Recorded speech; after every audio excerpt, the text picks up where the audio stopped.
अच्छा जी, आपको होमवर्क में पिछले होमवर्क में दिया था पास पेपर नंबर 6। इस पास पेपर 6 से हमने बहुत कुछ सीखना है। आपका चाहे मुकम्मल हो गया हो क्वेश्चन, लेकिन कुछ बातें हैं जो बहुत ज़रूरी हैं और डील करना आपको उसको आना चाहिए। रिक्वायरमेंट पढ़ते हैं जी। रिक्वायरमेंट क्या है? रिक्वायरमेंट है prepare necessary journal entries in journal form.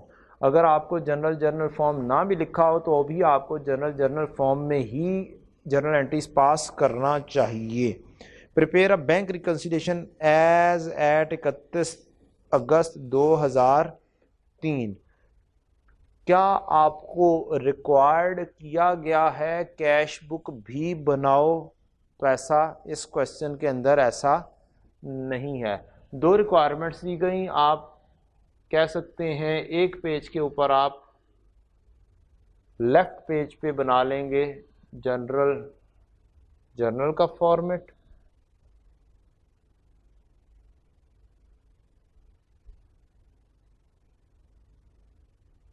Date, description,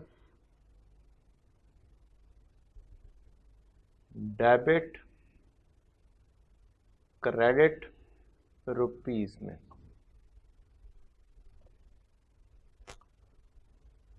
जी, तो स्टार्ट करते हैं। और दूसरा चीज कही है बैंक रिकन्सिलिएशन स्टेटमेंट। तो दूसरा आप क्या करेंगे? बैंक रिकन्सिलिएशन का राइट साइड पर आप फॉर्मेट बना लेंगे। रुपीस, बिजनेस का नाम है हमारा मुसानी, पास पेपर नंबर 6 है मुसानी के नाम से। अच्छा जी, मिस्टर मुसानी की बैंक रिकन्सिलिएशन स्टेटमेंट बनानी है हमें 31 August 2003। Bank reconciliation statement as at 31 August 2003।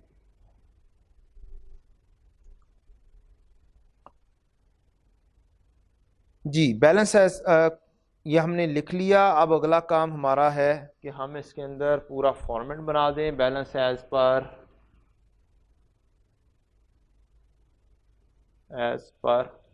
Adjusted हम अक्सर लिख दिया करते थे। Adjusted cash book add unpresented cheques, less करने हैं आपको अनक्रेडिटेड चेक्स। आप पहुंच जाएंगे बैलेंस एज पर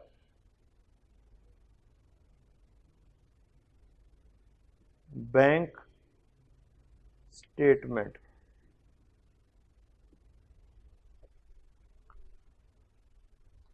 चूंकि सिर्फ और सिर्फ रिक्वायरमेंट बीआरएस की दी गई है, एडजस्टेड कैश बुक मैं आपके लिए ज़रूर बना दूंगा, लेकिन उसकी रिक्वायरमेंट हमें नहीं दी गई। एडजस्टेड कैश बुक की रिक्वायरमेंट हमें नहीं दी गई। और जब दी नहीं गई है तो लाजमी भी नहीं है। क्वेश्चन के मार्क्स कितने हैं? Prepare a bank reconciliation as at 31 August 2003, 5 marks BRS के हैं और जनरल एंट्रीज के मार्क्स हैं 10। मींस इसके सिर्फ कितने मार्क्स? 5। इसके कितने मार्क्स? 10 मार्क्स। जनरल एंट्रीज के मार्क्स 10 हैं, इसके मार्क्स 5 हैं। इसका मतलब पांचों के पांचों मार्क्स यहीं पे छुपे हुए हैं। इससे लेना देना कुछ भी नहीं है। तो अगर ऐसी रिक्वायरमेंट हो, आपके मार्क्स एलोकेटेड आपको ऐसे नजर आ रहे हो कि ये बहुत कम से मार्क्स हैं, लेना देना उन्होंने सारे का सारा इधर डाल दिया है, जनरल एंट्रीज मांग ली हैं, तो तब एग्जाम ने फास्ट वे में आपको कैसे चलना है? This is our target. Unpresented cheques cash book में, बैंक रिकन्सिलिएशन स्टेटमेंट में मैंने चंद दिन पहले भी आपसे बात की थी कि इसके अंदर गलतियों से पाक अनप्रेजेंटेड चेक्स होने चाहिए। ये भी क्या होने चाहिए? गलतियों से पाक। मतलब क्या है कि अगर कोई अनक्रेडिटेड चेक्स की या अनप्रेजेंटेड चेक्स की लिस्ट दे दी गई है, लिस्ट के अंदर 1 2 3 4 5 चेक्स मौजूद हैं, एक 100 का है, एक 200 का है, एक 300 का है, एक 400 का है, एक 500 का है, तो ये टोटल हो गए 500, 500, 1000 और 1500। अब ये 1500 की लिस्ट दे दी गई है कि हमारे पास अनप्रेजेंटेड चेक्स हैं 1500 रुपए के, और कहा गया कि ये वाला एक चेक है, ये टाइम बार्ड हो चुका हुआ है। क्या हो चुका हुआ है? Time barred. और ये वाला एक चेक है जो कि लिखा गया, लेकिन हमने इसको क्या कर दिया, रिवर्स करना था, लेकिन किया नहीं है। तो इसका मतलब है लिस्ट में ना ये 100 होना चाहिए, ना ये 300 होना चाहिए। टोटल लिस्ट दे दी है 1500 रुपए की, उन्होंने जस्ट बता दिया। और फिर नरेशन में कह रहे हैं एक इसमें से चेक था 100 रुपए का, एक चेक 300 का था जो इसमें शामिल नहीं होने चाहिए थे। ये सारी की सारी अनप्रेजेंटेड की लिस्ट हम पकड़ते हैं कैश बुक की क्रेडिट साइड से। यहाँ पे कहीं पे 100, 200, 300, 400, 500 लिखा होगा, जो टिक नहीं हुआ तो अनप्रेजेंटेड है। अब इस 100 की रिवर्सल हो जानी चाहिए, ये यहाँ पर रिवर्स होके लिखा जाना चाहिए। अगर रिवर्स हो गया तो ये डेबिट ये क्रेडिट आपस में खत्म। ये 300 का चेक यहाँ पर था, यहाँ पर लिखा जाना चाहिए, तो ये आपस में खत्म। तो अल्टीमेटली हमें क्या चाहिए, सही वाली लिस्ट यहाँ पर बस चाहिए। हमें यहाँ पर क्या चाहिए, सही वाली अमाउंट चाहिए बस, नथिंग एल्स। मींस करेक्शन होने के बाद की वैल्यूज चाहिए आपको। तो हम अब इस लॉजिक को मद्देनजर रख के कि हमें यहाँ पर गलतियों से पाक after rectification balances, after rectification unpresented cheques चाहिए, आफ्टर रेक्टिफिकेशन अनक्रेडिटेड चेक्स चाहिए बस। और इसके अंदर किसी चीज की जगह नहीं है। मैक्सिमम बैंक की मिस्टेक की जगह है, वो अगर हमारे पैसे बढ़ा देगा तो हम भी बढ़ा लेंगे, अगर हमारे पैसे कम कर देगा तो हम भी कम कर देंगे। जी शुरू करते हैं। Mr. Musani gives the following information concerning bank balances and transaction for the month of August 2003. Balance as per bank statement as at 31 August 2003 was 2893। कुछ उसने एबनॉर्मेलिटी का जिक्र नहीं किया, तो इसका मतलब है एबनॉर्मेलिटी है भी नहीं। हम क्या करेंगे, हम लिख देंगे बैलेंस एज इट इज जो गिवन किया है 20,893 20893।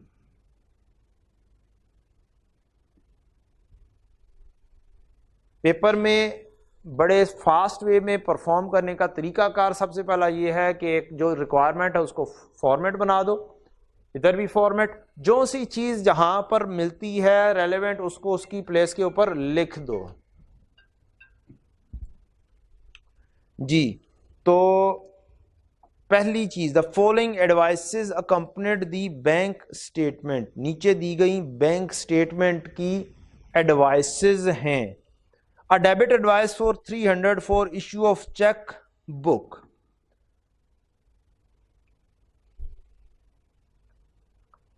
The following advices accompanied the bank statement. Bank statement के साथ जुड़ के कुछ एडवाइसेस आ गई। अब क्या ये एडवाइसेस एंटर हो चुकी होंगी या अभी एंटर होना बाकी होंगी? ये वाली एडवाइसेस एंटर होना होंगी अभी, तभी तो अब आई हैं। मींस उसने 31 तारीख को ही एंट्रीज पास की और 31 तारीख की सारी एंट्रीज को रख छोड़ा था। 1 तारीख को बैंक स्टेटमेंट आई और 1 तारीख को वो एडवाइसेस भी साथ हमारे घर पर हमारे बिजनेस में आ गई। अभी वो एंटर होना बाकी हैं, जिसे हम कैश बुक में एंटर करते होते हैं। आज कैश बुक की रिक्वायरमेंट नहीं, आज कहाँ की रिक्वायरमेंट आ गई है हमारे पास? जर्नल में रिक्वायरमेंट आ चुकी है। तो अब हम क्या करेंगे, हमें बड़े तरीके से हम कैश बुक लिख देंगे, लेकिन रिक्वायरमेंट नहीं है। मैं आपके लिए, आपकी अंडरस्टैंडिंग के लिए लिख ज़रूर दूंगा, लेकिन रिक्वायर्ड नहीं है। रिक्वायरमेंट को डील करना है आपको यहां से।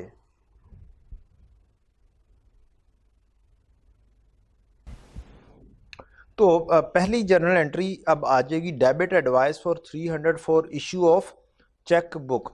एडवाइसेस बैंक स्टेटमेंट के साथ मिली, इसका मतलब है कि ये वाली एडवाइसेस अभी हमने एंटर नहीं की हैं।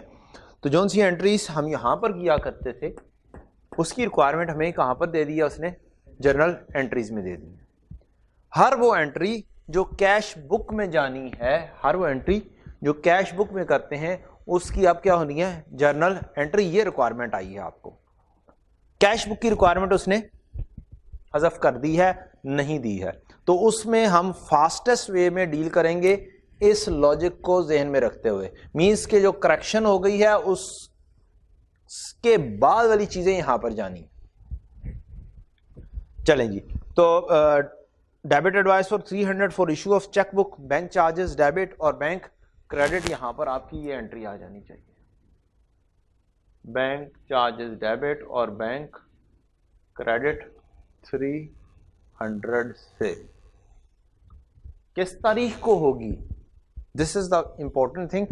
आखिरी दिन मिल रही हैं तो सारी एंट्रीज क्या कर दो, आखिरी दिन ही पोस्ट कर दो। 31 अगस्त को, 31 अगस्त 2003, इसको आप क्या कर देंगे, पोस्ट कर देंगे। नेक्स्ट एंट्री है another debit advice for 756 attached with the check returned dishonor from a customer Mr. अमीन। एक और डेबिट एडवाइस अंडरलाइन कर लीजिएगा, डेबिट एडवाइस। जब बैंक ने हमें डेबिट कर दिया मींस हम क्या करें, अपने बैंक अकाउंट को क्रेडिट कर दें। तो ये किस लिए उसने कही है, उसने कहा cheque return dishonour from a customer. Cheque dishonour customer का हो जाए तो क्या एंट्री होती है, डेटर डेबिट और बैंक क्रेडिट। तो आपको ये वाली एंट्री पास करनी थी, डेटर डेबिट और बैंक क्रेडिट। साथ लिख देना था चेक डिसऑनर्ड। एक और बात आपसे करता चलूं, जब जर्नल एंट्रीज मांगी जाएं और आपको ये ना कहा जाए कि नरेशंस आर नॉट रिक्वायर्ड, तो इसका मतलब है नरेशंस आर रिक्वायर्ड। मैंने बिल्कुल स्टार्ट में आपको कहा था जर्नल एंट्रीज का पार्ट होती है नरेशन। तो डेटर डेबिट 756 से बैंक क्रेडिट 756। अच्छा जी, नेक्स्ट क्या चीज है जी,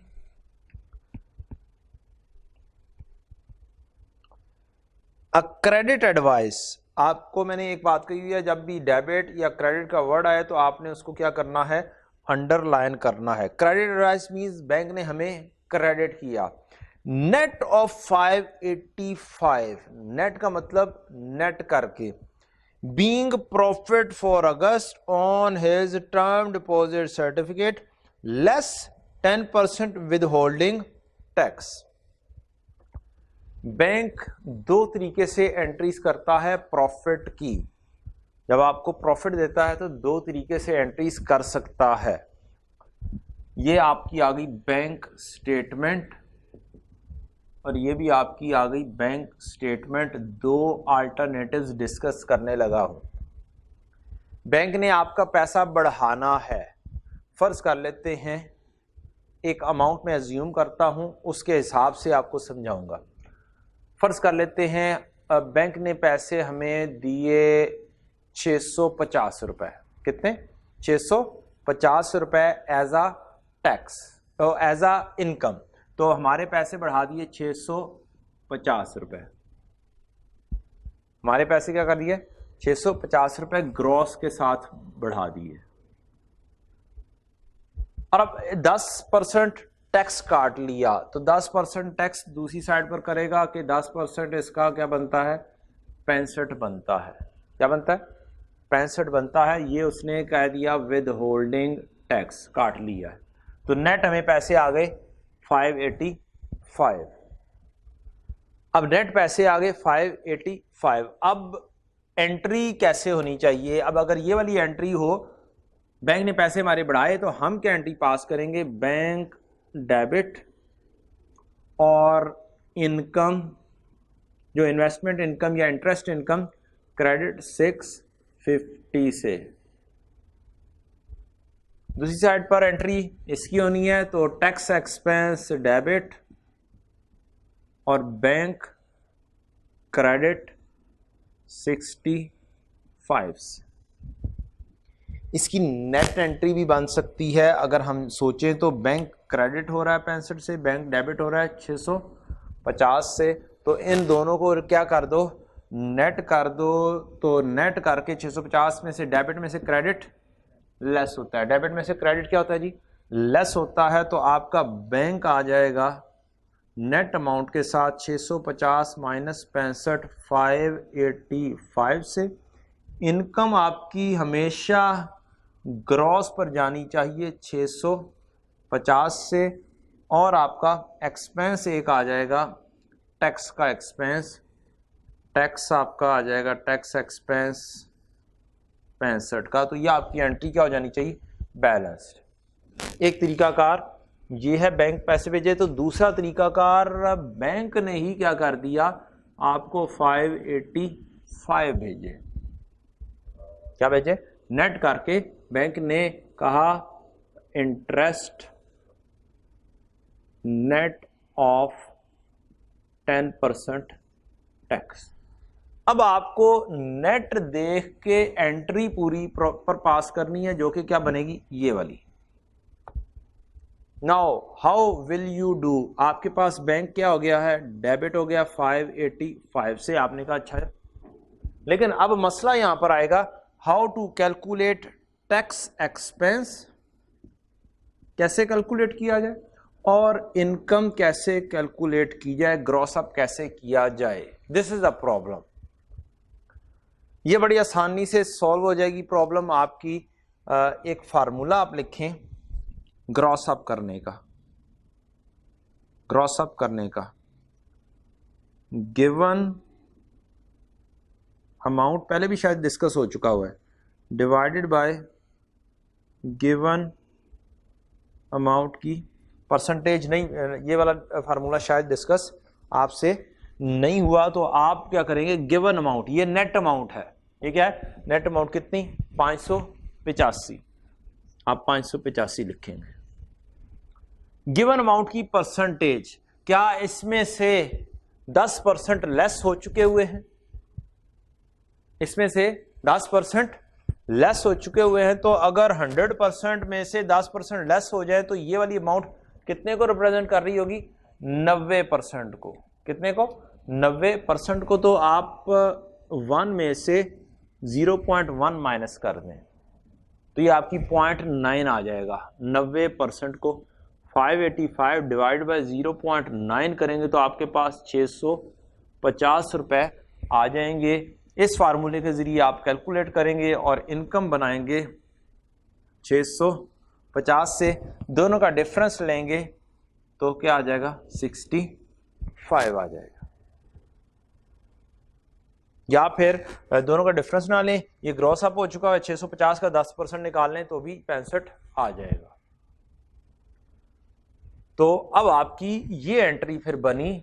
जर्नल एंट्री देने का मकसद यही था कि अगर मैं बैंक अकाउंट कर रहा होता, एडजस्टेड कैश बुक बना रहा होता, तो मैं क्या करता? पहली एंट्री ये 300 के साथ मुझे इधर लिख देनी थी, दूसरी एंट्री ये डेटर की बैंक को क्रेडिट कर देनी थी 756 की, और तीसरी एंट्री के अंदर जो मेरा है एंट्री ये वाली जो हमने बनाई है, बैंक ने तो नेट के साथ ही डेबिट होना है, bank debit, tax expense debit और इंटरेस्ट इनकम क्रेडिट, ये 585 ये अमाउंट दी गई है जी। इत्तफाकिया तौर पे सेम सिनेरियो ही बन गया। इत्तफाकिया तौर पे क्या हो गया? जो मैंने सिनेरियो यहाँ पे क्रिएट किया, एज्यूम किया, वही सेम सिनेरियो हमारा यहाँ पर भी बन गया है। मैंने 650 अमाउंट अज्यूम की थी, ऑटोमेटिकली वो क्या आ गई 585 पर ही आ गई। आपको सोचना भी नहीं पड़ा। बैंक डेबिट टैक्स एक्सपेंस नहीं करेंगे, आप यहाँ पर क्या करेंगे, ग्रॉस अप करेंगे। 585 डिवाइडेड बाय 0.90, एक में से 10% निकाल दिए, 0.1 निकाल दिया तो बाकी बच गया 0.9, ये आपके आगे 650 और बैलेंसिंग अमाउंट 665 की हो गई। ये आपकी इंटरेस्ट इनकम की रिकॉर्डिंग हो गई है। अब अगर कैश बुक बना रहे होते, सिर्फ रिक्वायरमेंट कैश बुक की होती तो मसला ही कोई नहीं था। बैंक ने तो हिट ही क्या होना है, नेट के साथ होना है। बैंक ने तो हिट ही किसके साथ होना है, नेट अमाउंट के साथ होना है। तो उसने ये वाली रिक्वायरमेंट ही आपको नहीं दी हुई। इसने रिक्वायरमेंट क्या की है, जनरल एंट्रीज करो। जनरल एंट्रीज करोगे तो मुकम्मल एंट्री करना पड़ेगी, मुकम्मल एंट्री करोगे तो मार्क्स मिलेंगे, नहीं तो मार्क्स नहीं मिलने। तो यहाँ पे आपके लिए एक न्यू लर्निंग अच्छी खासी मौजूद है कि आपको नेट एंट्री 31/8/2003 को आपने एक एंट्री पास करनी है। जब आपको प्रॉफिट मिलता है तो समटाइम्स नेट मिलता है, आपके अकाउंट में नेट पैसे आते हैं। हमने एंट्री ये वाली पास करनी है। इनकम ग्रॉस के साथ ही चलेगी, किसके साथ, ग्रॉस पर ही रिकॉर्ड होनी है हमेशा। पूरी इनकम रिकॉर्ड करनी है। टैक्स कटा है तो वो एक्सपेंस रिकॉर्ड करना है। एक्सपेंस और इनकम को आपस में नेट ऑफ नहीं कर सकते, ये आप अपने पास लिख लें। एक्सपेंस और इनकम को आपस में नेट नहीं कर सकते, तो इसलिए हमें इनकम ग्रॉस पे लिखनी है, टैक्स भी एक्सपेंस भी अलग से लिखना है जी। नेक्स्ट चलते हैं, डेबिट एडवाइस। और यही वाली पूरे क्वेश्चन के अंदर यही वाली मुश्किल एंट्री थी, आई थिंक सो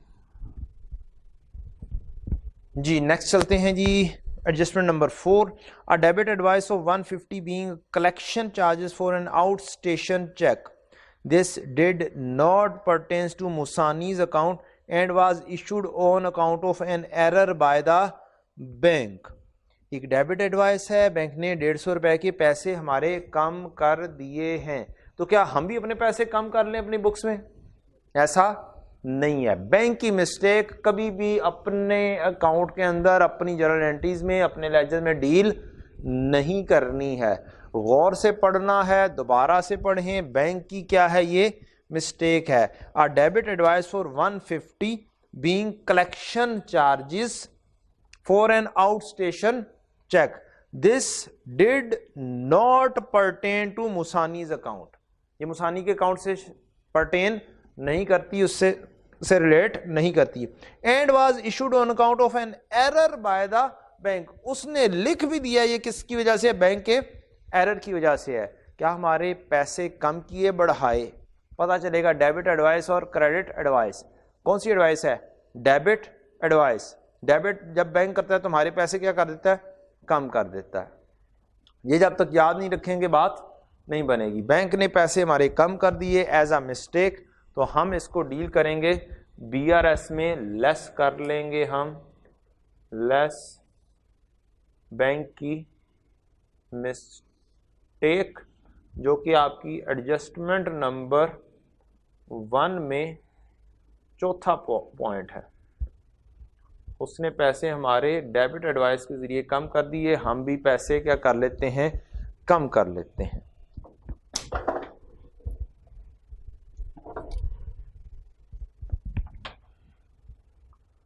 अच्छा जी, नेक्स्ट चलते हैं हम। The cash paid adjustment number sorry B का 4th पार्ट था ये, 1 का नहीं, बी का 4th part, adjustment number B का 4th पार्ट था जिसमें बैंक की मिस्टेक दी हुई थी। Adjustment number C, the paid cheque returned with the bank statement for the month of August showed an error in मुसानीज on record. Paid cheque return with the bank statement, जो हमने check पे किए थे वो रिटर्न हुए, उनमें गलती थी, एरर हमारे अपने रिकॉर्ड में। Cheque number 851 for 1500 for rent expense was entered as 1050। The paid cheque return with the bank statement for the month of August showed an error in मुसानीज ऑन रिकॉर्ड। हमारे अपने रिकॉर्ड में गलती है, ऐसे चेक जो पे हो चुके हुए हैं वो बैंक स्टेटमेंट के साथ जब लिखा हुआ आया, बैंक स्टेटमेंट में इतने चेक आ रहे थे, 1500 के चेक थे, हमने गलती से क्या कर दिए हुए हैं, 1050 के लिख दिए हुए हैं।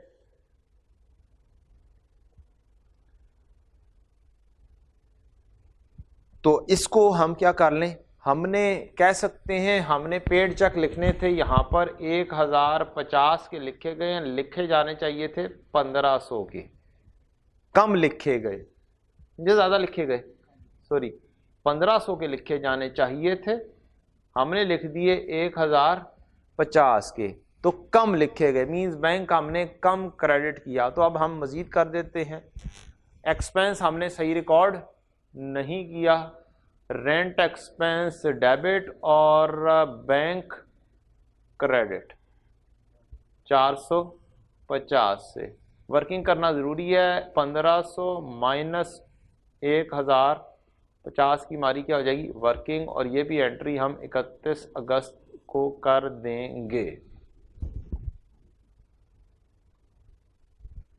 तो यहाँ पे हमें क्या करना है, अल्टीमेटली 450 के साथ नेट क्रेडिट कर देंगे हम। जब रिक्वायरमेंट ना हो और आप ये बनाना भी चाहें, जब बिल्कुल भी रिक्वायरमेंट नहीं है, पता है कि जनरल एंट्रीज रिक्वायर्ड करनी है, ये रिक्वायर्ड ही नहीं है, तो you can do like this also, साथ एडजस्टमेंट बस लिखते चले जाएं।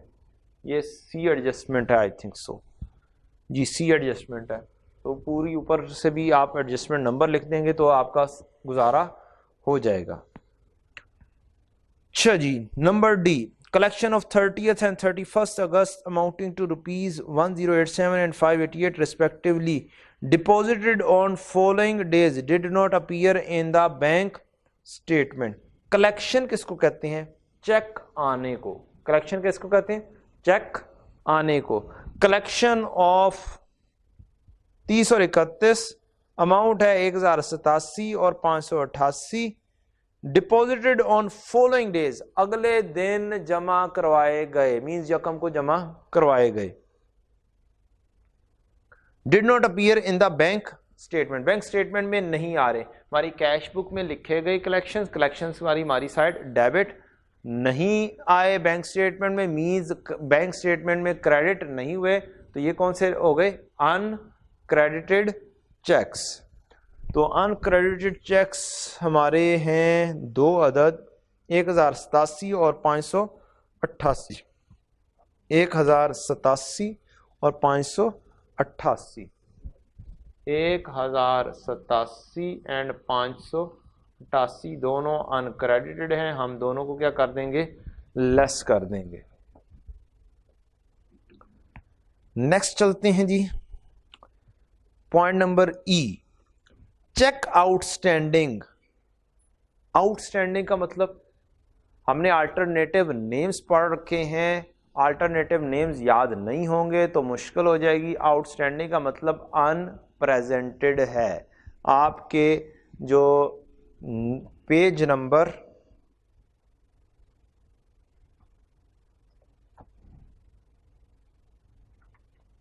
358 पे अल्टरनेट नेम्स दिए गए हैं, ये आपको याद होने चाहिए। अनप्रेजेंटेड चेक्स के अल्टरनेट नेम्स आउटस्टैंडिंग चेक्स और cheques issued but not yet presented लिखे हुए हैं। तो आउटस्टैंडिंग चेक्स आपके क्या कौन से होते हैं, अनप्रेजेंटेड चेक्स। ऑन 31 अगस्त वार 31 अगस्त को थे 456 नंबर चेक 839 का था, 860 नंबर चेक 1152 का था, 867 नंबर चेक 427 का, 869 नंबर चेक 361 का। Cheque number 456 issued for purchase of goods is now time barred and must be reversed. उसने क्या कहा, बिल्कुल इस तरह से जैसे मैंने ये आपके लिए बनाई है, हम अब आपके लिए इस क्वेश्चन की लिस्ट बनाए देते हैं। अनप्रेजेंटेड की उसने लिस्ट बताई है कि अनप्रेजेंटेड चेक्स में आपका चेक नंबर आ रहा है 456 नंबर चेक,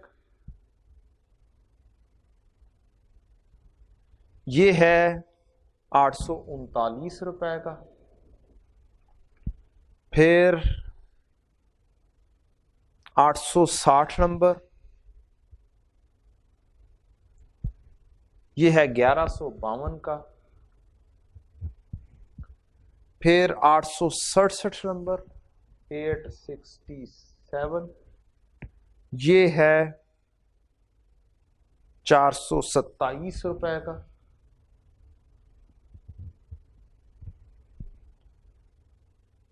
फिर 869 नंबर 869, 361 रुपए का।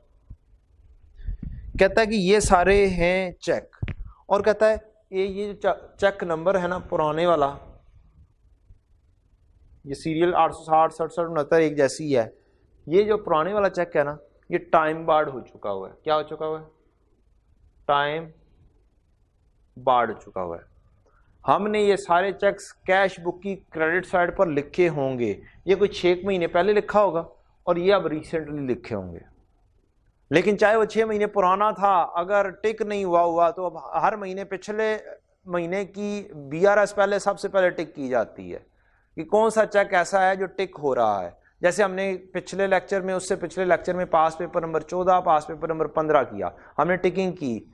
पिछली बीआरएस अगर मौजूद नहीं भी थी तो हमने खुद बना ली और उससे सबसे पहले क्या किया? टिक किया। तो पिछले महीने के चेक भी अगर अनटिक रह जाएं तो वो भी क्या होते हैं? अनप्रेजेंटेड होते हैं, क्योंकि वो कैश बुक में पिछले महीने में कहीं पे लिखे गए होते हैं। तो अब क्या इस टाइम बार्ड चेक की रिवर्सल एंट्री हो जानी चाहिए? दूसरी चीज गौर से सोचना है, ये अनप्रेजेंटेड चेक है, मींस हमने इशू किया हुआ था, हमारे कस्टमर्स के पास, हमारे क्रेडिटर्स के पास था, हमने इशू किया हुआ था। तो अब जब हमने ये दिया होगा तब एंट्री पास की होगी, जब हमने दिया या बनाया तब हमने एंट्री पास की होगी। क्रेडिटर डेबिट और बैंक क्रेडिट 839 से। अब हमने क्या करना है? इसको कैंसिल करना है, तो रिवर्सल एंट्री क्या बन जाएगी, जो कि रिक्वायर्ड भी है आपकी, बैंक डेबिट और क्रेडिटर क्रेडिट।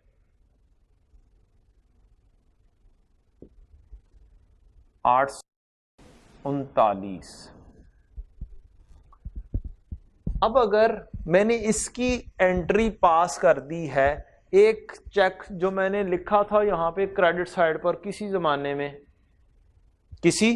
मैंने लिखा था, उसको आज मैंने डेबिट साइड पर कर दिया, तो क्रेडिट और डेबिट आपस में क्या हो जाएंगे? खत्म, खलास। तो लिस्ट में से भी ये क्या हो जाना चाहिए? निकल जाना चाहिए। लिस्ट में से भी ये क्या होना चाहिए? निकल जाना चाहिए। और मैंने यहां पर क्या अनप्रेजेंट चेक्स की, आपको क्या करना है? गलतियों से पाक आपने लिखने हैं। तो गलतियों से पाक कौन कौन से रह गए? 860, 67 और 69। चेक नंबर 860, 867, 869, एक है 1152 का, दूसरा है 427 का, तीसरा है 361 का।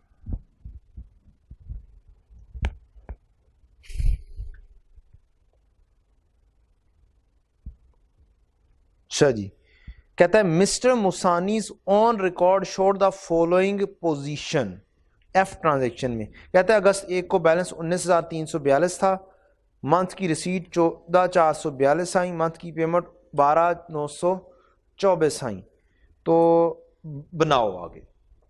अब मैंने तो इस एडजस्टमेंट को पढ़ा ही नहीं, मैंने तो कहा कि ये बेशक बनाओ ही ना, बेशक बनाओ ही ना, तो ही तुम्हारा क्या होना चाहिए? बैलेंस एडजस्टेड कैश बुक का निकलना चाहिए। हाँ, मैं इसको भी डिस्कस करूंगा उस एडजस्टमेंट में क्या बताया गया है, कैसे डिस्कस किया गया। लेकिन उससे पहले आपने क्या करना है, BRS को कंप्लीट करें, रिवर्स ऑर्डर में जाएं।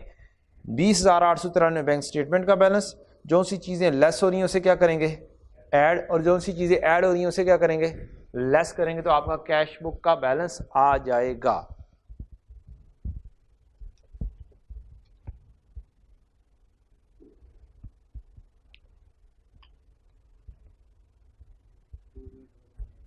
टू 20,778, 20,778 प्लस में माइनस में, प्लस में, इसका मतलब है इधर भी नॉर्मल बैलेंस था, इधर भी नॉर्मल बैलेंस है, मींस डेबिट बैलेंस है। अब हमने एडजस्टमेंट नंबर F जो दी गई है उसको देखना है कि वो एडजस्टमेंट नंबर F का मतलब क्या है। एडजस्टमेंट नंबर F के अंदर उसने कहा है कि मुसानी की अपने रिकॉर्ड में कैश बुक वगैरह है वो कुछ यूं शो कर रही है बैलेंसेस। कैश बुक में उसने कहा यकम अगस्त को हमारे पास बैलेंस था 19,342 का। रिसीट्स सारी की सारी पूरे महीने में रिसीट्स आई हैं 14,442 और पूरे महीने में जो पेमेंट्स की हैं 12,924। ये क्या आ गई पेमेंट्स। तो हमारे पास अनएडजस्टेड बैलेंस कितना होगा, अनएडजस्टेड क्लोजिंग कितना होगा, इसमें से ये ऐड करें, इसमें ये लेस करेंगे तो क्या बन जाएगा हमारे पास, जो उन्होंने CD ऑलरेडी लिखा हुआ है, अकाउंटेंट ने जो CD ऑलरेडी लिखा हुआ है वो आ जाएगा।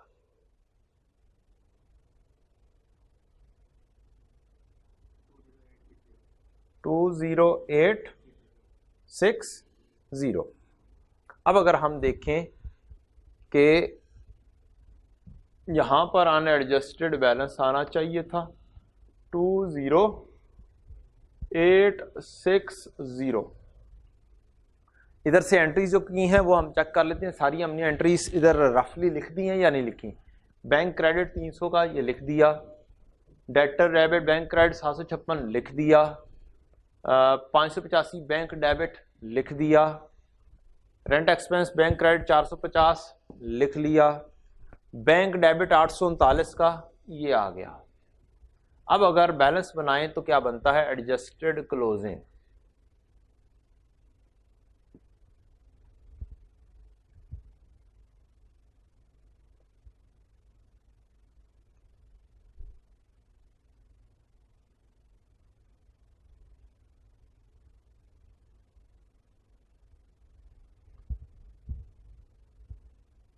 $20,778 बनना चाहिए, 20,778 बनना चाहिए।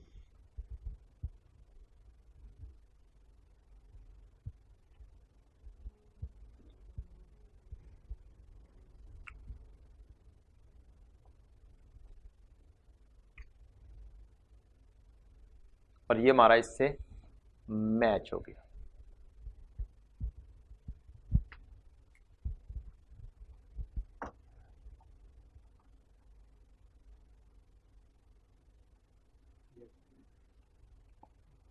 तो हमारा बैलेंस 20,778। हमने हालांकि ये बनाया ही नहीं था, हमने तो कैश बुक बनाई ही नहीं थी, रिक्वायर्ड ही नहीं थी, तो बनाने की ज़रूरत लाजमी नहीं है। हाँ, बना लेंगे तो ज़हनी सुकून ज़रूर रहेगा, बना लेंगे तो ज़हनी सुकून ज़रूर रहेगा। लेकिन बाज़ औक़ात एग्ज़ाम में टेक्निक्स ज़रूरी हो जाती हैं पेपर पास करने के लिए, पेपर को फास्ट मोड में परफॉर्म करने के लिए। तो उसको जब आपने करना है तो ये वाली चीज़ तो आप ऑलरेडी सीख चुके हैं। रिवर्स ऑर्डर पास पेपर 5 में किया, पास पेपर 7 में किया, पास पेपर 10 में किया, तो ये रिवर्स ऑर्डर तो आपको आता है। सिर्फ आपने क्या ज़हन में रखना है, यहाँ पर अनप्रेजेंटेड चेक्स कौन से आने चाहिए, गलतियों से पाक, मीन्स आफ्टर एवरी करेक्शन, जिसकी करेक्शन होनी है उसको निकाल देंगे, बाकी के बचे हुए यहाँ पे भी कौन से आने चाहिए, गलतियों से पाक जो बचे हुए हैं। इसमें गलती थी, एक एडजस्टमेंट बताई, हमने कहा कि ये वाली लिस्ट बनती है, इसमें से ये तो रिवर्स हो जाना, टाइम बार्ड हो चुका हुआ है, इसकी रिवर्सल एंट्री पास कर दी अपनी किताबों में। और यहाँ पर हमने गलतियों से पाक जो चीज़ रिवर्स हो गई है उसको तो शामिल करना ही नहीं, वो कर दिया। तो ये था आपका पास पेपर नंबर 6।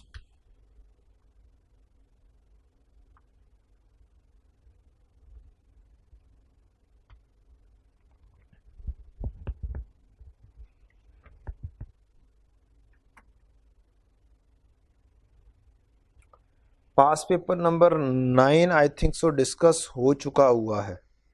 हो गया भाई पास पेपर नंबर 9 डिस्कस? अच्छा,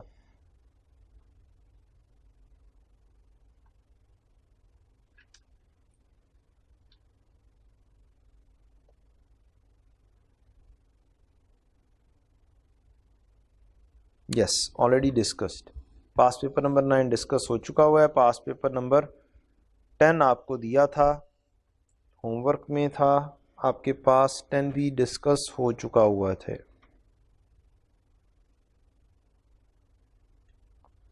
पास पेपर नंबर 12 डिस्कस हो चुका हुआ है आपका। 14, 15 हमने कर लिया। आज हम एक और फिर क्वेश्चन करते हैं, लॉजिक समझते हैं, उसको फिर डील करना हम सीखेंगे।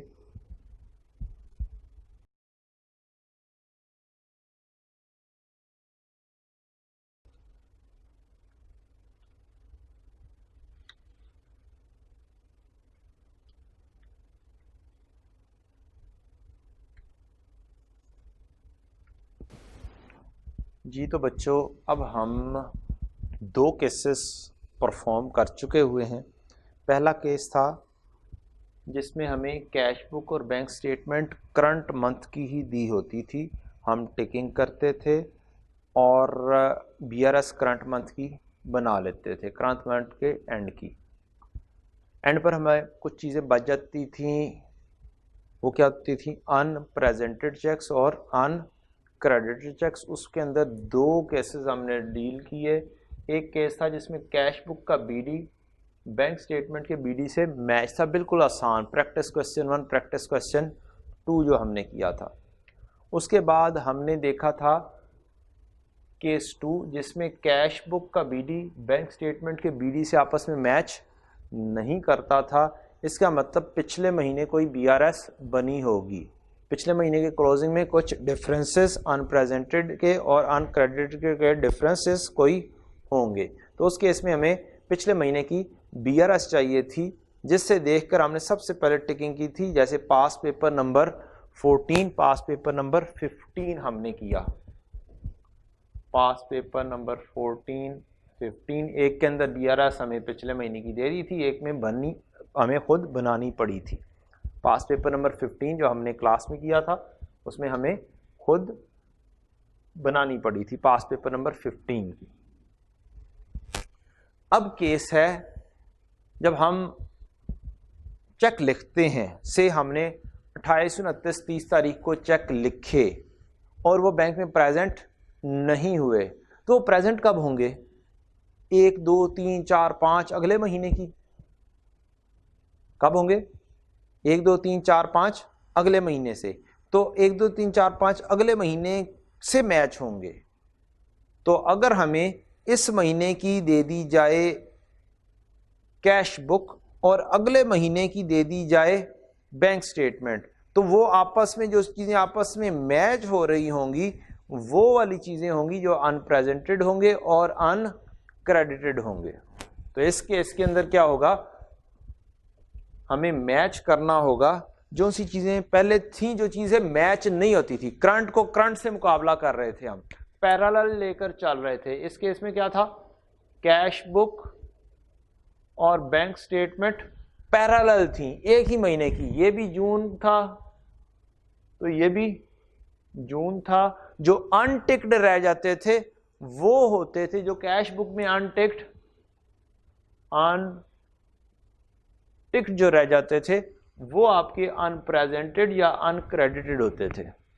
अब केस 3 में क्या है, आपको ऐसे मिलेगा, कैश बुक आपको जून की मिल गई, अब पैरेलल नहीं है, अगले महीने की bank statement, now it is not parallel.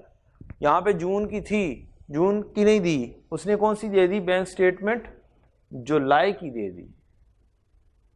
अब जो उसे चेक यहां पर मैं लिखूंगा, कुछ चेक होगा 100 रुपए का, 200 रुपए का, इधर जो जून की बैंक स्टेटमेंट थी उसमें ये टिक नहीं आया, तो कहां पर जाके हिट हो रहा होगा, यहां पर जाके हिट हो रहा होगा 100 200, इधर टिक नहीं हुआ तो मीन्स कहां पे होगा, अगले महीने में होगा। जब अगले महीने में होगा तो इसका मतलब जब मैं टिकिंग कर रहा हूँ जून के महीने को जुलाई से जब मैच करूंगा तो जो सी चीजें आपस में टिक्ड हो जाएंगी वो इस महीने के लिए क्या होंगी, अनप्रेजेंटेड और अनक्रेडिटेड होंगी।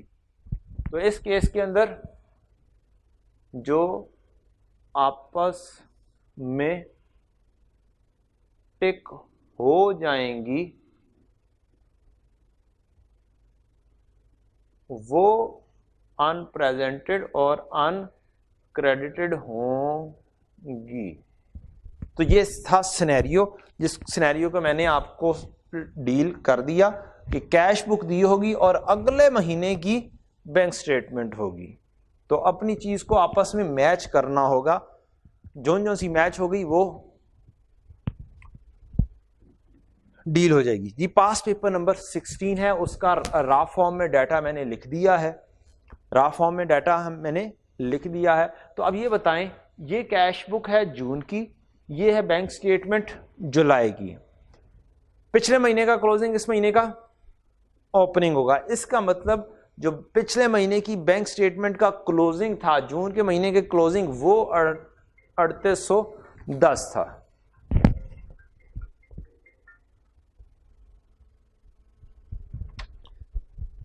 अब हमें ये वाली डील करने के लिए क्या बनानी है, हमें बीआरएस बनानी है। उसका क्या करेंगे, हम फॉर्मेट ड्रॉ कर लेंगे। क्या करेंगे, फॉर्मेट ड्रॉ कर लेंगे। मैं रफली ड्रॉ कर रहा हूं, बैलेंस एज पर कैश बुक जो कि एडजस्टेड होगी, एड अनप्रेजेंटेड लेस अनक्रेडिटेड, हम पहुंच जाएंगे बैलेंस एज पर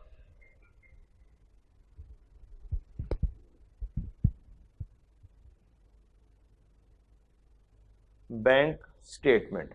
हमें कौन सा बैंक स्टेटमेंट का बैलेंस चाहिए, हमें 30 जून का बैलेंस चाहिए। हम कौन सा कर रहे हैं, 30 जून का एंड कर रहे हैं, तो 30 जून का बैलेंस अगले महीने का क्या होगा, बैंक स्टेटमेंट में ओपनिंग होगा। अगले महीने में ओपनिंग डेबिट बैलेंस है, क्या है, डेबिट बैलेंस है। इसका मतलब क्या ये नॉर्मल बैलेंस हुआ या एबनॉर्मल हुआ। बैंक स्टेटमेंट का नॉर्मल बैलेंस क्रेडिट होता है। नॉर्मल बैलेंस क्या होता है, क्रेडिट होता है, क्योंकि वो उसकी एक ऑब्लिगेशन होती है। अगर ये डेबिट बैलेंस आ गया है, अगर ये डेबिट बैलेंस आ गया है तो ये क्या हो गया, एबनॉर्मल। हमें कौन सा बैलेंस चाहिए, हम कब की बना रहे हैं, 30 जून की हम रिकंसिलेशन बना रहे हैं। तो बैलेंस मुझे कौन सा चाहिए, 30 जून का। तो 30 जून का बैलेंस मुझे अगले महीने की कहां से मिलेगा, ओपनिंग से। ओपनिंग में बैंक स्टेटमेंट में मुझे लिखा हुआ मिल गया डेबिट बैलेंस। तो बहुत गौर से लेकर चलना है। तो 3810 डेबिट है, मींस एबनॉर्मल बैलेंस है, तो उसे क्या करें, एबनॉर्मेलिटी के साथ लिख दें 3810, क्या कर दें 3810 लिख दिया। अब हमने टिकिंग शुरू करनी है और ढूंढना है कौन सी चीज आपस में मैच कर जाती है। अब हमारा ओपनिंग आपस में मैच नहीं होगा, क्योंकि ये है 1 जून का ओपनिंग, ये है 1 जुलाई को, तो सिमिलैरिटी ही नहीं है। तो 1200 ढूंढना है, क्या 1200 इधर आ रहा है, हमारी डेबिट बैंक स्टेटमेंट की, क्रेडिट हमने देखा नहीं आ रहा। 10,000, 10,000 नहीं आ रहा जी, 4200 नहीं आ रहा, ये आ गया।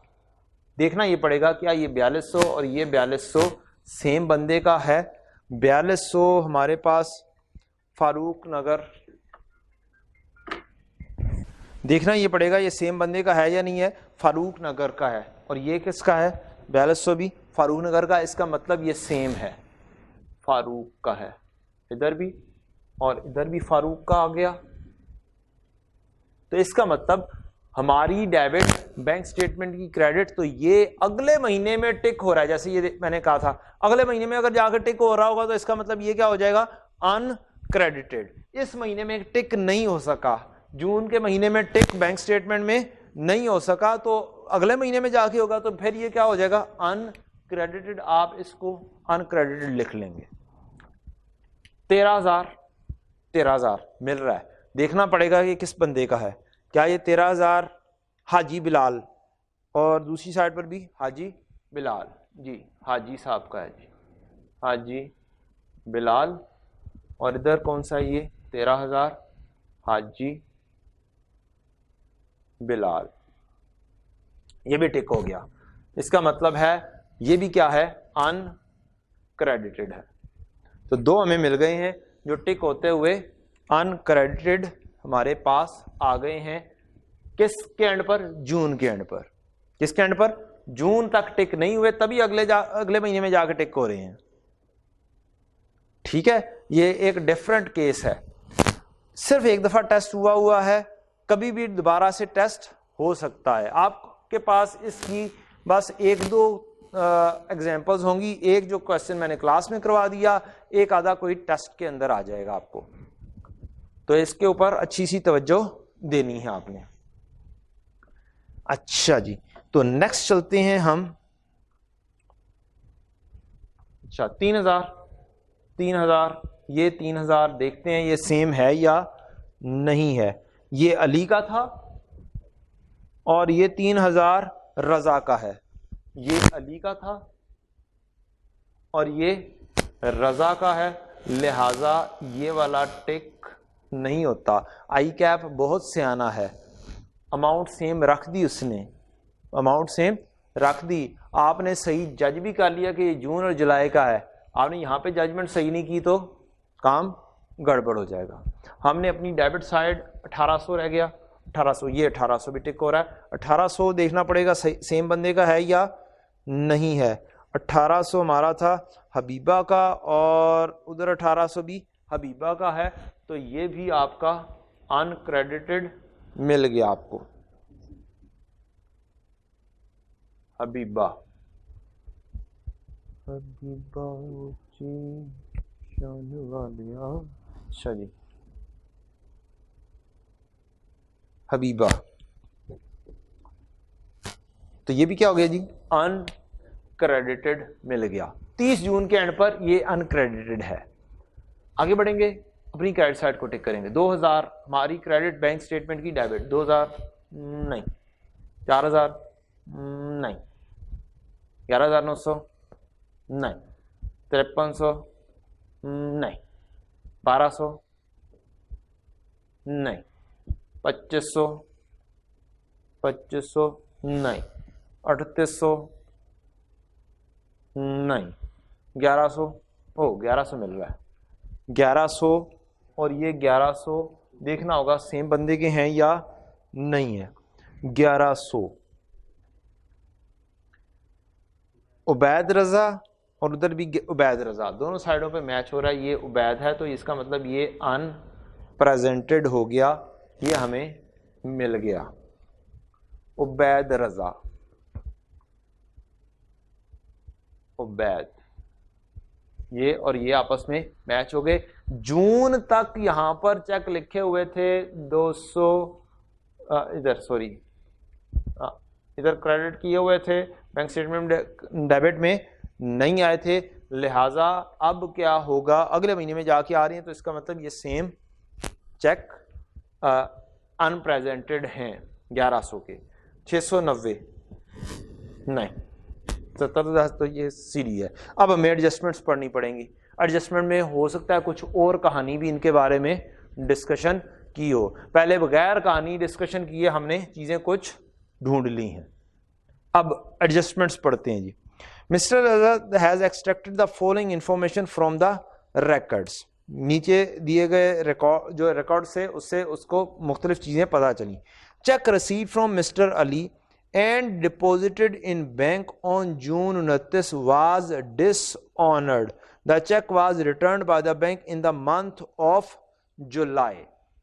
मैंने आपको नोट पढ़ाया था, अगर अगले महीने में भी जाके चेक डिसऑनर हो जाए तो वो हमें इसी महीने में क्या करना होगा, रिवर्स करना होगा जी। मिस्टर अली से चेक कौन सा मिला था, मिस्टर अली से चेक मिला था जून 29, तो 29 जून को हम पहुंचेंगे और अली से ये 3,000 का चेक मिला था। कहता है ये वाला चेक जो था आया था, हमने डिपॉजिट करवाया था, लेकिन ये क्या हो गया, अगले महीने में जाके कहीं पे बाउंस हो गया है, रिवर्स हो गया है, डिसऑनर हो गया है। जब डिसऑनर हो जाएगा तो हमें भी क्या करना है, इसकी रिवर्सल एंट्री पास करनी है।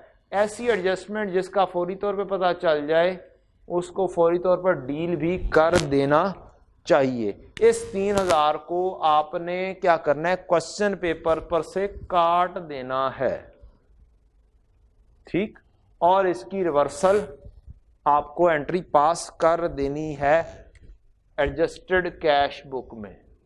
किसमें, एडजस्टेड कैश बुक में आपको इसकी एंट्री पास करनी है।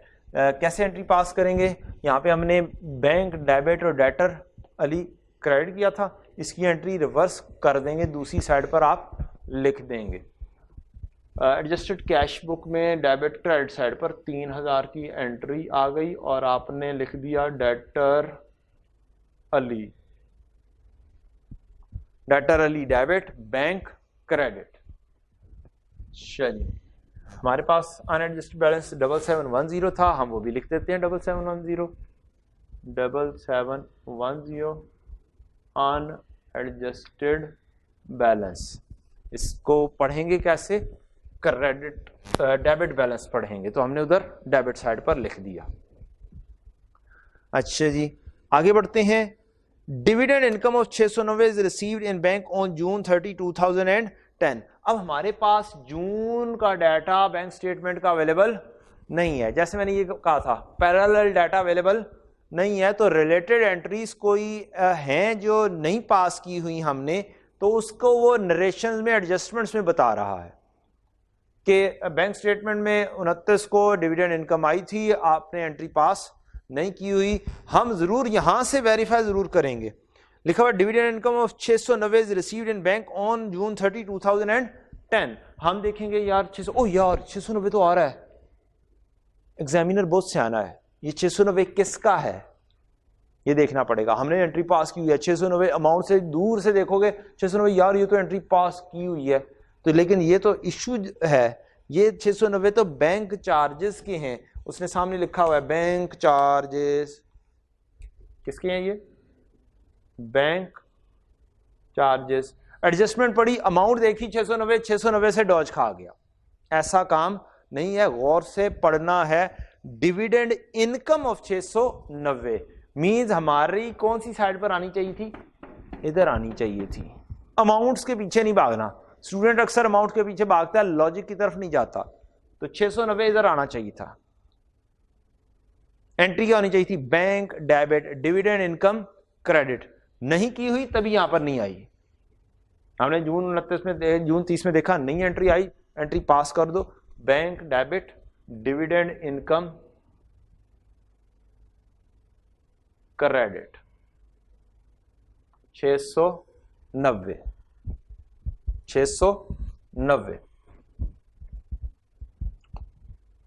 नेक्स्ट बढ़ते हैं जी हम।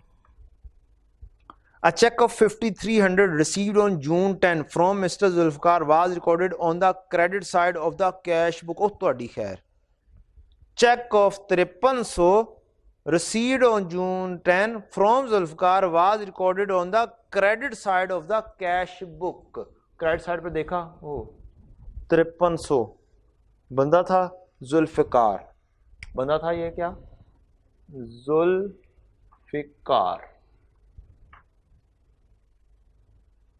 5300 का चेक था, कितने का, 5300 का चेक था, आया किससे था, जुल्फिकार से आया था, लिखा जाना चाहिए था डेबिट पे, लिखा कहां पे गया, ऑपोजिट साइड पे।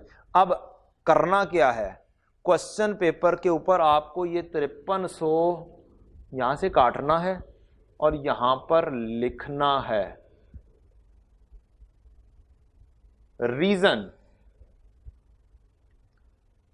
रीजन ये है कि हो सकता है ये 5300 का चेक जो रिसीव हुआ है ये भी क्या हो, अनक्रेडिटेड की लिस्ट में कहीं पर छुपा हुआ हो, अगले महीने में जाकर टिक हो रहा हो, इस क्वेश्चन में नहीं हुआ अभी, हो सकता है अगली कोई एडजस्टमेंट में ऐसी कोई हरकत भी हो जाए। 5300 का चेक लिखा डेबिट साइड पे जाना था, लिख दूसरी साइड पर दिया, तो ठीक करने के लिए सही वाली साइड पर लिखना पड़ेगा गलत वाली अमाउंट प्लस सही वाली अमाउंट। तो मींस इस क्वेश्चन में डबल इफेक्ट हो गया, टोटल अमाउंट ऑपोजिट साइड पर लिखी गई, तो एक 5300 के साथ रिवर्सल करेंगे इसकी जो गलत साइड पर लिखी गई है। क्या लिखी गई, 5300 की गलत अमाउंट साइड पर लिखी गई, इसकी क्या करो, रिवर्सल करो, यह होगी रिवर्सल। जुल्फिकार, ये क्या हो गई, रिवर्सल। और जो रिकॉर्ड करना चाहिए था डेबिट साइड पर, जो मैंने अभी लिखा है, ये भी लिखो, ये भी क्या करो, लिखो 5300 जुल्फिकार, ये प्रॉपर, ये क्या है, रिकॉर्डिंग है, करेक्ट रिकॉर्डिंग। तो हम अक्सर करेक्शन करते हुए डबल इफेक्ट आ जाए तो सही साइड पर डबल अमाउंट से लिख देते हैं, तो डबल अमाउंट को ऐसे भी रिवर्सल कर सकते हैं। ये आपकी रिवर्सल वाली एंट्री आ गई जो गलत साइड पर लिख दी थी, और ये जो रिकॉर्ड होनी चाहिए थी वो आ गई, गलत वाली अमाउंट प्लस सही वाली अमाउंट सही वाली साइड पर लिख दी। अच्छा जी, तो आपने यहां पर 5300 इस वजह से लिखा कि आप इसको इधर वाली लिस्ट से क्या कर सकें, टिक कर सकें, ये टिक नहीं हुई, देयर इज अ पॉसिबिलिटी कि ये टिक हो जाती, तो ये क्या होना था, अनक्रेडिटेड फिर बन सकता था। अच्छा जी, a cheque issued in favour of mister Ejaz, एक चेक इशू किया है in favour of mister Ejaz of ₹5200 had been entered in the cash book as 2500। Cheque issue credit side पर आते हैं, 2500 ढूंढे, ओ 2500 ही है, इसके सामने देखें बंदे का नाम क्या है, एजाज, बंदे का नाम क्या है, एजाज। चेक था कितने का, चेक था कितने का, 2500 का, हमने यहां पर ढूंढा था 2500 में नहीं मिला, यहां पे हमने ढूंढा था 2500 में नहीं मिला था, ये है कितने का, 5200 का, इसको काटो, इसको यहां पर क्या लिखो, 5200, इसको रीचेक करो, ओ ये 5200 क्या सेम है बंदा इजाज, और ये भी इसके सामने भी क्या लिखा हुआ है, इजाज, जो मैं आपको दूसरी साइड पर कह रहा था गलती का, वो यहां पर मैच हो गई। इसका मतलब ये 5200 क्या है, अनप्रेजेंटेड है, ये क्या है, 5200 अनप्रेजेंटेड है। आपने एक साइड अपनी ठीक कर ली कि ये अनप्रेजेंटेड की लिस्ट में जाना चाहिए। अब क्या करना होगा, इसकी करेक्शन भी करनी होगी, क्रेडिट साइड अंडरस्टेटेड है तो क्रेडिट साइड पर ही लिख दो, क्रेडिट साइड अंडरस्टेटेड है तो क्रेडिट साइड पर ही लिख दो, 5200 माइनस 2500 टोटल हो गया 2700, और इसकी दूसरी साइड आप लिख देते होते हैं सस्पेंस, या फिर लिख देते हैं क्रेडिट साइड अंडर स्टेटेड, बेहतर है आप सस्पेंस ही लिखें। अच्छा जी, हम पहुंच गए अगली जगह पर, एडजस्टमेंट नंबर 4 भी हमारी डील हो गई। Markup on overdraft charge by the bank और June 30 amounting to ₹2500, markup on overdraft charge by the bank 2500। अब अगर आपने 2500 यहाँ से काटा ना होता और 5200 लिखा ना होता तो आप हो सकता है कहते ये तो आ गया है, इजाज देखते ही ना, इजाज देखते ही ना, तो देयर इज अ पॉसिबिलिटी कि आपने कहा ये तो लिखा गया है, क्योंकि आपको एक टीचर ने कहा हुआ है देयर मैनी टाइम्स क्या होता है कि आपको इररेलेवेंट इंफॉर्मेशन भी दी होती है, तो आपने कहा ये शायद इररेलेवेंट इंफॉर्मेशन दी हुई है तो लिहाजा क्या कर दो, इसे इग्नोर कर दो। ऐसा लाजमी नहीं है। आई क्या बहुत सियाना है, अमाउंट्स का भी हेरा फेरी की, क्या किया इस क्वेश्चन में, अमाउंट्स की भी हेरा फेरी की है और अच्छी खासी हेरा फेरी की है। अच्छा, तो उसने कहा 2500 रुपया क्या होना है, आपका मार्कअप काटा गया है, तो कैश बुक में इसकी एंट्री पास कर दो, मार्कअप एक्सपेंस डेबिट और bank credit, interest expense debit और बैंक क्रेडिट 2500। ये एडजस्टमेंट नंबर थी 5, मैं पहले लिखना भूल गया था एडजस्टमेंट्स आपके लिए, ये एडजस्टमेंट 5 थी, ये एडजस्टमेंट 4 थी, ये एडजस्टमेंट 3 थी गालबन।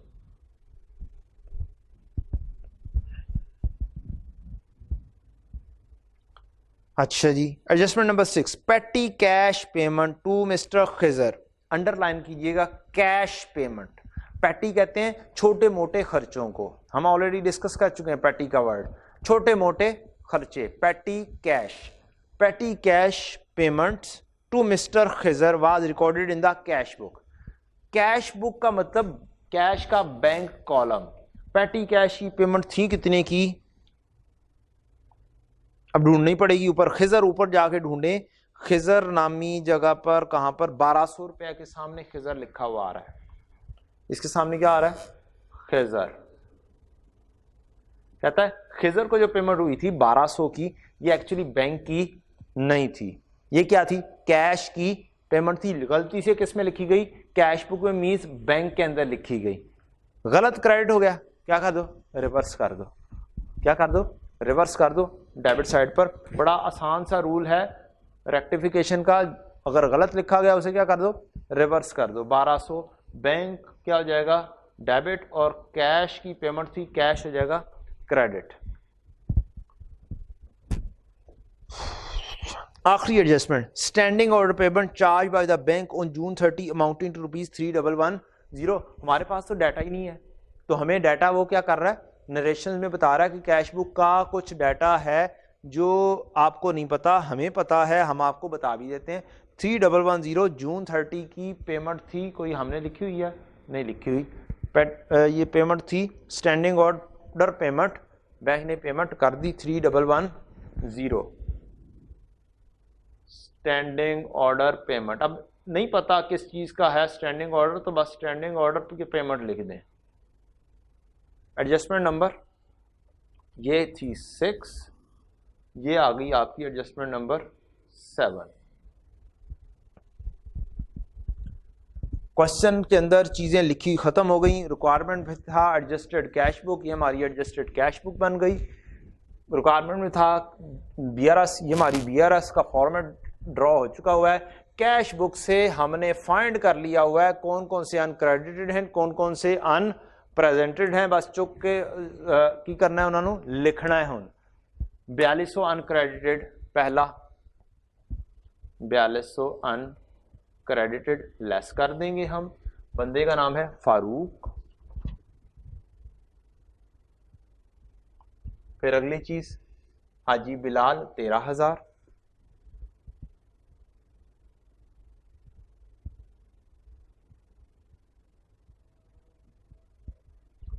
फिर 1800 हबीबा का, HABIBA हबीबा,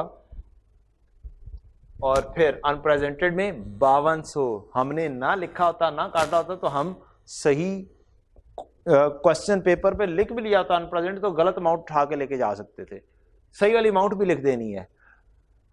टेंशन ना लें, एग्जामिनेशन में लिखने की इजाजत नहीं होती है, वो पहले 15-20 मिनट आधा घंटा नहीं होगी, या आपके पास लेड पेंसिल होनी चाहिए, उससे लिख लें काइंडली, लेकिन अपना क्वेश्चन को सही करना है। 2500 की जगह अनप्रेजेंटेड है 5200, 5200 और ये है हमारे पास इजाज का। उसके बाद अनप्रेजेंटेड है 1100, देखना पड़ेगा ये किसका है, उबैद रजा का है।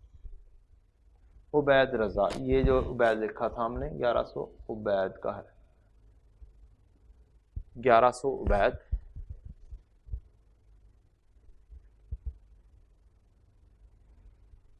नेक्स्ट, ये भी लिखा गया, ये भी लिखा गया, ये जुल्फकार कट गया, एंट्रीज मुकम्मल हो गई जी, कहानी ख़त्म हो गई। अब आपने रिवर्स से भी जाके कैश एडजस्टेड कैश बुक का बैलेंस निकाल सकते हैं और इधर से भी एडजस्टेड का बैलेंस निकाल सकते हैं। बैलेंस निकाल के बता दीजिएगा जी, क्या चीज़ है, 8890 सही है, पक्की बात है। रिवर्स भी चेक करें कितना बनता है, कौन सी साइड पर आ रहा है, इधर, इधर डेबिट बैलेंस बन रहा है, मीन्स 8890 कैरेट डाउन या एडजस्टेड बैलेंस 8890 प्लस में ही फिर इसका मतलब है लिखा जाएगा। अब टोटल होना चाहिए और नेगेटिव में 3810 आंसर आना चाहिए।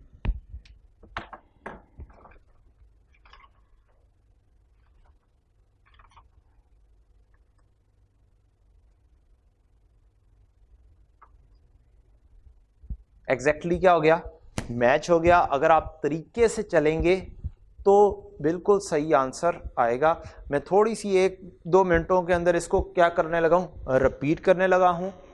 कैश बुक हमारे पास जून की थी, बैंक स्टेटमेंट हमारे पास जुलाई की थी।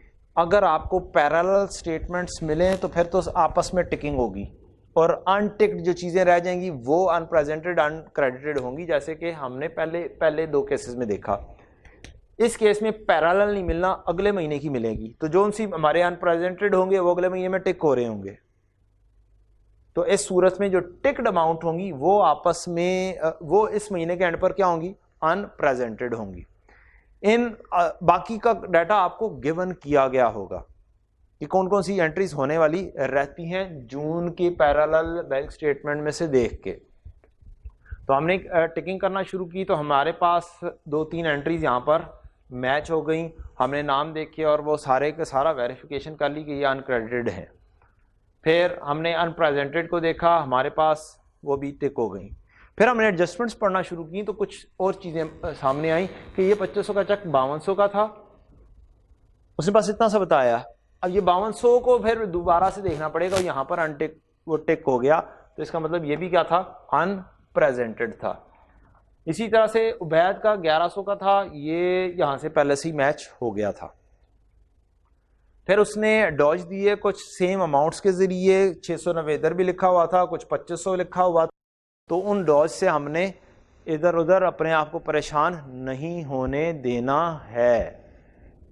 बहुत अच्छा सा क्वेश्चन है, केस 3 का एक वाहिद क्वेश्चन इसमें मौजूद है।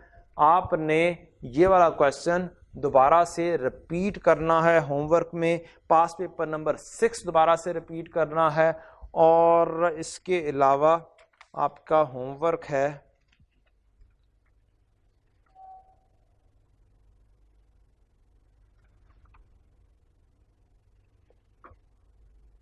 Practice set 39 and 40।